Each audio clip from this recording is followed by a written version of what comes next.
Hello, welcome to Values, Virtues, Ethics and Morality.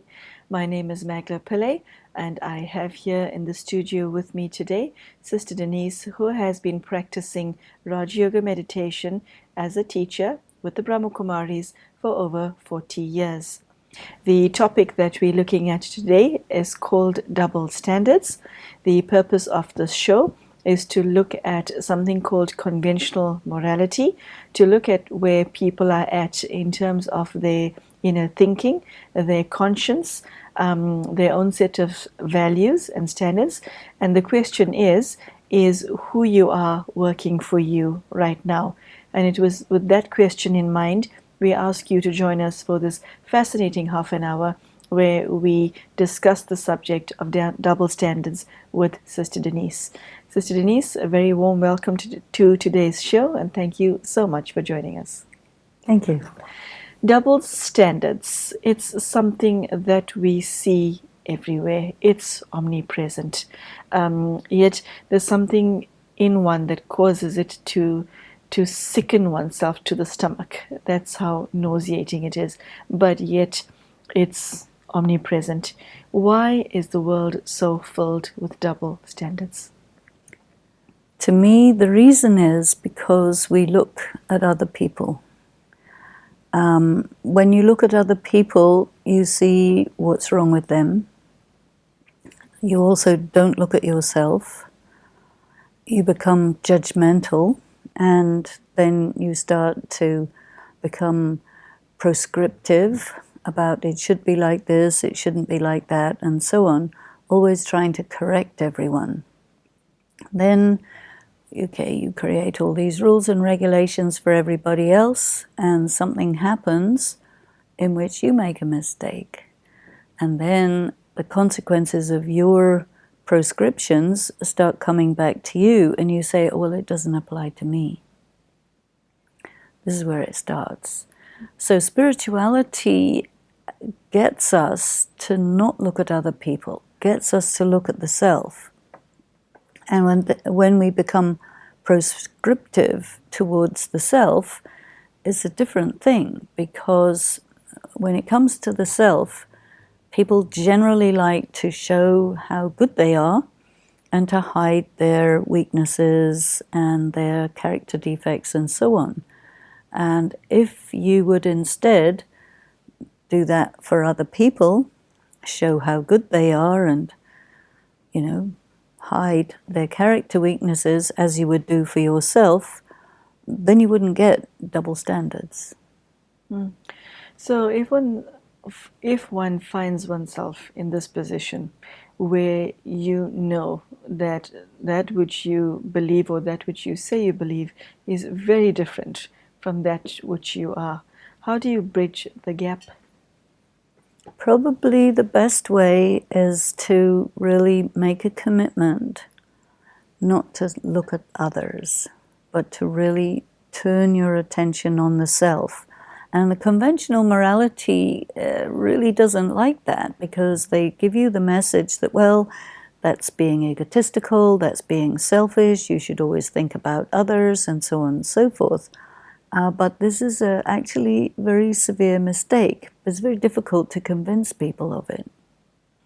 How do you deal with the situation where you see double standards in others, and their double standards is compromising your ability to do your job effectively, for example? Well, that happens all the time. And so you have to come to terms with the fact that the world is not fair, not reasonable, full of these double standards, and so then you have to find a way to navigate through that And one thing you have to do is not be surprised. We have to be very, very realistic, very, very street smart, and then create a set of principles for yourself and operate by that, bearing in mind that other people will not be operating the way you are, so that at least you're not going to be surprised, and you just have to deal with the realities. And the more you are aware of how things work, the less you will be taken off guard. What creates a person's internal standards? Is it just the human conscience, or do other factors come into play?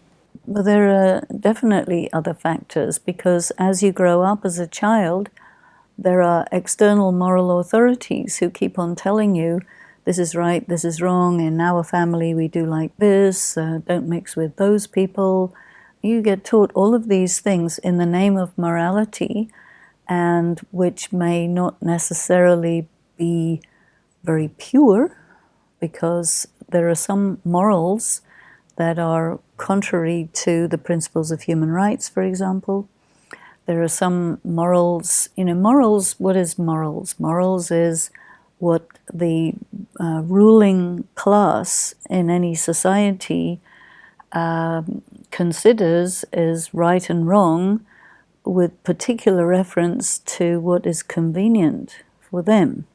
And this again creates double standards, because something that is not convenient for you, you make as an infraction someone else, but not for you, you see. So this is where the inequitability comes along. And when you are consulting your conscience, there's a different set of principles altogether. And so you may have some problems there where, you have to conform to a set of principles that is what's going on in the society you live in. And then when it comes to your conscience, you will sometimes justify, well, I'll conform to this even though it's against my conscience, because if I follow my conscience, then I'm going to lose out too much. And you don't calculate in long term. Then in another situation, you'll follow your conscience because you can afford not to conform. And so then it becomes very fuzzy thinking. And there it's not straight. You see, that's where you start becoming dishonest. So Denise, when you speak about double standards, you are talking about hypocrisy, aren't you? Yes. Or is hypocrisy something else? Well, effectively, it's hypocrisy. Effectively, it's hypocrisy. So why is it difficult for a hypocrite to say, I'm a hypocrite? It's very difficult to come to that realization. Almost as difficult for an alcoholic to say, after 20 years, I am an alcoholic. Why? What is it that, although we are who we are, makes it so difficult to look inside and think, hold on, there's a huge difference between my walk doesn't match my talk. Why is it so difficult? It's maybe obvious to everybody around him, his hypocrisy, but not himself. Because the person will be saying, I am a dishonest person and I plan on staying that way, and I plan on getting all of you to accept that dishonesty is okay in me but not in anybody else. You see, it's very difficult to get away with that. That's why they can't say it, because it becomes too obvious. And the obviousness would result in? Well, he has to quit being dishonest. Okay, so he can redeem himself. There's, like you shared with us at a different show, nobody can be written off. One has to repair. So where does one begin to put oneself right? If you have to be a very, very good arguer. Well, hold on. Arguer of what? Well, if you are going to confront a person on their hypocrisy. No, this is about the self, not someone else. Oh, you wouldn't do it to yourself. It's too painful. Okay, well, hold on. Are you saying that somebody with double standards is doomed to be like that for the rest of their lives? Until somebody confronts them, I would say. Are you saying it's impossible to self-heal? I think it's How unlikely. did Shakespeare put it? Physician, heal thyself. Indeed. Okay, so impossible to self-heal. I don't say impossible, but Highly improbable. improbable, unlikely, because the person who is behaving in a hypocritical way is justifying it to themselves anytime it gets a little near the bone. Which brings me to my next question. Hand in hand with double standards is justification. What else is in that line? There's more, isn't there? It's double standards, it's hypocrisy. Create excuses for yourself. Justification, it's creating excuses. You say, well, I didn't mean it like that.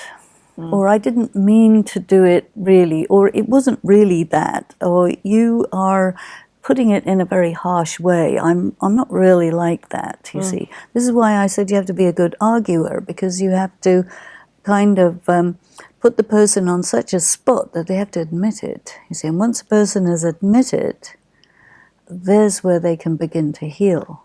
But they are unlikely to do it by themselves. Okay, I like the way you put that. You said this is where the person begins to heal. So hypocrisy is an illness of the soul? You could put it that way. Okay, and how does one go about healing from one's own dishonesty? Well, you need your good friends around you who will call you on your hypocrisy. Oh, Denise, there are so few people who have good friends. I know. Because somebody who has double standards is more likely to befriend other people who have also double standards. Like attract like. Precisely. So here you are, a lone ranger without your kimosabi, and you now want to walk the straight path. Okay. Would a hypocrite want to walk a straight path? I don't think so. Okay, so somebody inspired him. He listened to your show and he thinks, voila, I want to become a man that I'm proud of. Okay, so now this is my question. How does he begin to heal? Where's the, which is the starting point? To me, either somebody really serious has to confront him, or circumstances have to face him. Where he can't wriggle out of it. I really don't see any other way. I don't think a hypocrite will say, oh, I wake up one morning, oh, you know what, self, I'm a hypocrite. Maybe something After happens you watch in the their show, life. he might, hello? Anyone resonate with this? Yes. Flash, seeing the light. So, I mean, a person might say, well, yeah, everybody's a bit hypocritical, and excuse it that way. Okay. My question is, how does he put himself right after having got a knock on the head? Well, he'll need a few knocks on the head. He had a few knocks. There was a few knocks. He experiences great pain because some people learn through punishment. Okay, and some tragedy occurred in his life, and now he's realized that he has double standards. How do you come back from that? You see, if he experiences great pain, this and that and the other, the pain will wear off and he'll go back to his old ways. This is why the confrontation from someone else needs to be somewhat relentless. You mentioned a hypocrite and alcoholic. Now, an alcoholic, something has to happen for that alcoholic to accept and admit, I'm an alcoholic. And then he has to agree to go to treatment. And for an alcoholic, treatment means 30 days detox, 2 years psychotherapy, and spiritual practice for the rest of their life. Otherwise, you can't come out of it. You go back to it. We talk about sanskaras, the habit, the addiction, is way more powerful than the person. Sometimes addiction is considered a disease of the will. So I think the hypocrite, to equate a hypocrite and an alcoholic is quite insightful on your part, and that might be a good way to go. Mm-hmm. No, really. Because I think a hypocrite has to be, in Hypocrites Anonymous. Oh, that is so funny.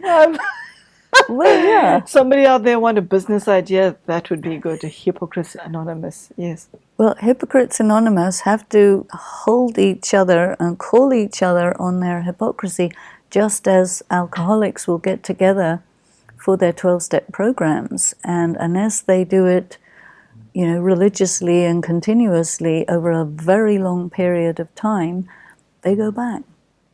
Okay. He's been confronted. He's had a realization, and now he wants to walk a straight path. Hypocrites Anonymous. Fine. What does he do? What is the action that he's got to take? What is the words that he's got to use? What are the thoughts he must have to reduce double standards? Well, he needs to analyze his actions very, very carefully, because he has to be able to point out, or she has to be able to point out to the self exactly where and when and under what circumstances the hypocritical act occurs. Because the person needs to see the patterns, needs to see the triggers. It's a very complex process. And why would you become a hypocrite in the first place, or how does a person become a hypocrite, is because they're raised to be a hypocrite. And they are raised in a society where hypocrisy is normal, where it's considered intelligent, you see. So that means the person doesn't have much reason not to be. An alcoholic has a good reason to want to get cured, because alcoholism results in insanity and death, and along the way you lose everything. So, you have a good reason. But hypocrisy is much more subtle, and you can get away with it pretty much forever, but it doesn't mean it's good. What price does a hypocrite pay for being a hypocrite? From what you just said, it seems that a hypocrite is a hypocrite because he gains something from it. I firmly believe that a human being will not return to a behavior unless they're being rewarded or appear to be rewarded from it. That's why they return to that behavior. What does he gain from being a hypocrite? Or what does he think he gained? And what is the fallacy in his reasoning? The definition of an addict is someone who persists in a particular behavior pattern in spite of negative consequences. And I think that the description that we're coming to about a hypocrite, or we can say hypocrisy, probably better than labeling a person a hypocrite, but the behavior of hypocrisy is very similar to the behavior of any other kind of addiction, because what the person will persist in doing that behavior in spite of negative consequences. And the negative consequences would be that they don't have very deep, meaningful relationships. They're on their own because they can't. Okay, I like the way you did that. Double standards and hypocrisy and superficiality are all part of the same spectrum? Yes. And that means a person can never be happy. Okay. So double standards, hypocrisy, superficiality, and lack of real happiness. Okay. That sounds like... So it's a very hollow person. Yeah. It's a very cowardly person. It's a very weak person. And for a person to have to come to terms with the fact that they're dishonest, hollow, weak, and not very interesting, and incapable of loving, that doesn't feel good. You will want to avoid facing that at any cost. Because it is so painful for a person to have to face that, and they may have to face it at some point, maybe when they get ill, maybe when they're about to die, in which case it's kind of way too late. So it's a tragedy. Hypocrisy is a tragedy, but yet in the society we live in, it's considered so okay, so normal, so almost acceptable if you can get away with it. Yeah. There are many who ask, why is it that you get deeply religious people who have who live by double standards, and yet you get people who do not set foot in any religious institution who have very high moral standards, personal ethics. That is a question that many have and puts a lot of people off religion because of the, you know, somebody is one thing when they're inside their place of worship and something else totally when they're outside. I think that we need to make a distinction between spirituality and religion. Every religion has an esoteric component and an exoteric component. The exoteric is the external, the organization, the building, the rituals, the liturgy, the clothing, and all of those things. And there's an expression in France, l'habit ne fait pas le moine, dressed up as a monk doesn't make you a monk, So the institution of religion is not in and of itself a proof that a person is religious. In religion, you have a bunch of beliefs and rituals and processes, and it's a job, And so you can, maybe start off your life very spiritually based, and then somehow it runs out, or some other sanskaras emerge, and you find that you like the comfort that you get from the institution and its support system, but then you're not really like that, so you lead a double life. And there are plenty of people who do that because you can get away with it because it's convenient, but sooner or later something's going to happen that will break your cover. And then you're exposed, then you lose face, then you have to face the music, you see. But a lot of people feel that, well, I've got away with it so far. It's like bribery, corruption, any of these things. If a person is spiritually weak, then they can be tempted, they can sell their soul, they can be, threatened, they can be this or that, they find themselves in all kinds of traps. And it's rather similar to an addiction, and you just live with denial. That's one of the characteristics of addiction, is there is this denial. And this is why you need a good arguer who can break through that denial and get the person to admit it. And then, okay, now that you've admitted it, this and this and this is what you have to do, because almost you have to have a formal intervention. Okay. Well, Sister Denise, I think that we have run out of time today, unfortunately. There you have it, an interesting talk on double standards. I like what Sister Denise shared. There's double standards. There's a link between that, hypocrisy and superficiality, and not being happy. That is, I think the last one is a clear sign of having double standards. Most people are in search of happiness, and pleasure is not happiness. And the sign, one cannot have happiness if you have double standards. Nice one, very nice one. I hope you learned something today. This program is nothing if not educational, and Again, if you find yourself in the position of being somebody who's something on the inside and something else on the outside, then you have some work to do. So I like the way Sister Denise articulated that one can come back from this, but you need to be very determined to do so, and also admit to yourself that you indeed have a problem. If you find this program somewhat painful, no need to suffer any further.